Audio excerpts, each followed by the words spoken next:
you think then that you would maybe in 2014 employ 130,000 people? When I bought and started the business with these so-called then ICLF shares, which were issued to the public at about 3 rand a share, which was then split by 10.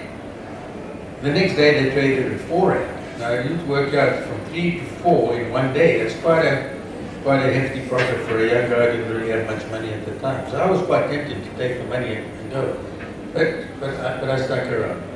But the thing that we decided to do at the time, which I think was a very good move, was to concentrate on the fringe of what were major industries.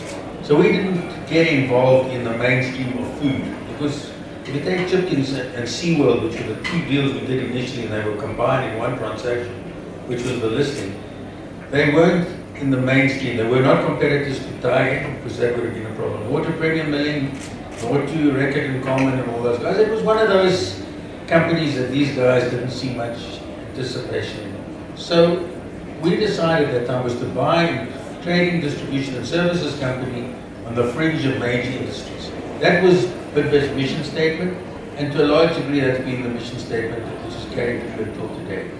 And so fortunately, I suppose, to our advantage, or to my advantage I guess, that the financial institutions of then never had anywhere to put their money. So they had to put their money with stupid people like me. And so you didn't really and I say this without being egotistical or without any, embarrassment, I guess. It is hugely more difficult to start a business like Bidvest today than it was then. Bidvest is something of a bellwether to the SA economy, to the health of corporates and I guess to an extent consumers. Can you remember a time confidence has been this low, and what do you think we need to boost the economy given the rest of the world seems to be just as ill? Well, I'm not so sure the rest of the world is all that ill.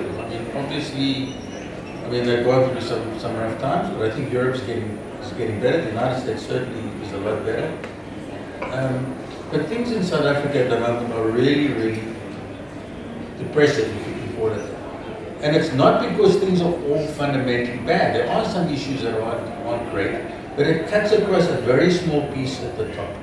And all of these things are driven by leadership and by the way people perceive the way an entity, a company, a country is being driven. And unfortunately for us, it's a bit messy. We don't have, as I said, we don't have a leader ever coming up and saying anything about good news. There's no good news. It's always reactive, saying either defending something which is bad, but there's nothing which is proactive, which basically says anything is really good. And we have to change the momentum. And if we change that momentum, small momentum gets to greater, bigger momentum.